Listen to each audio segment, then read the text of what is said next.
کل روز جمعہ ہے تو مجھے بہرحال ریکویسٹ کی گئی کہ میں نے شاید بہت عرصے پہلے کوئی ایک عمل جو ہے وہ جمعے کے دن سے بتایا تھا، تو وہ کہہ رہے تھے کہ آپ دوبارہ بتا دیں۔ وہ عمل جو ہے وہ شیخ بھائی کا ایک عمل ہے کہ جو بہرحال دنیاوی انسان کی جو بھی حاجات ہیں، جس طرح کی بھی جائز حاجات ہیں، اس کو بجا لانے کے لیے یہ عمل ہے۔ شیخ بھائی جو ہے وہ بہت بڑے عالم دین تھے، جنہوں نے حرم امام رضا علیہ السلام اللہم صلی علی محمد امام رضا کے حرم کی تعمیر بھی انہوں نے کی ہے، اور وہیں پر امام کے حرم ہی کے اندر جو ہے وہ ان کا مقبرہ بھی ہے، وہیں پر جو ہے ان کو دفن کیا گیا۔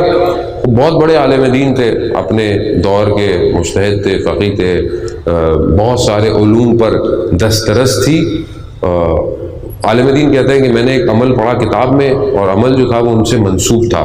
ایک ذکر ہے کہ اسے 10 دن پڑھا جائے، ہر روز 100 دفعہ، تو آپ کی حاجت جو ہے پوری ہو جاتی ہے۔ تو اس کتاب میں یہ تھا کہ اگر 10ویں دن حاجت پوری نہ ہو تو شیخ بھائی نے کہا کہ مجھے برا بلا کہو۔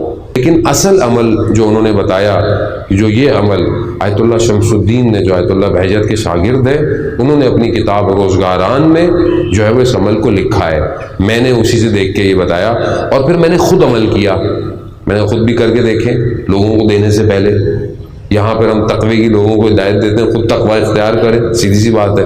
تو میں نے خود عمل کیا، اور الحمدللہ میرا جو ہے وہ بہرحال حاجت خداوند متعال نے پوری کر دی۔ اس کے بعد ہم نے بہت لوگوں کو دیا، بہت لوگوں کی ہو گئی۔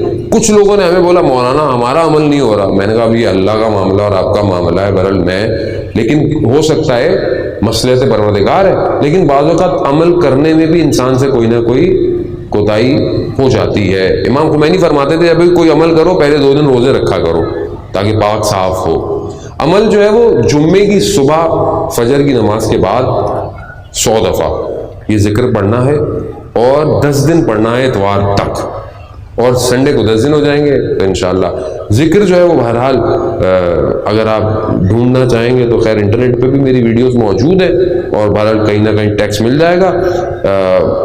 ذکر جو ہے وہ بہت بڑا نہیں ہے، البتہ چھوٹا سا ہے۔ بسم اللہ الرحمن الرحیم، یا مفتح الابواب، یا مقلب القلوب والابصار، ویا دلیل المتحیرین، ویا غیاث المستغیثین، توکلت علیک یا رب وقف حاجتی وقف مہمی، ولا حول ولا قوۃ الا باللہ العلی العظیم، وصلی اللہ علی محمد وآلہ اجمعین۔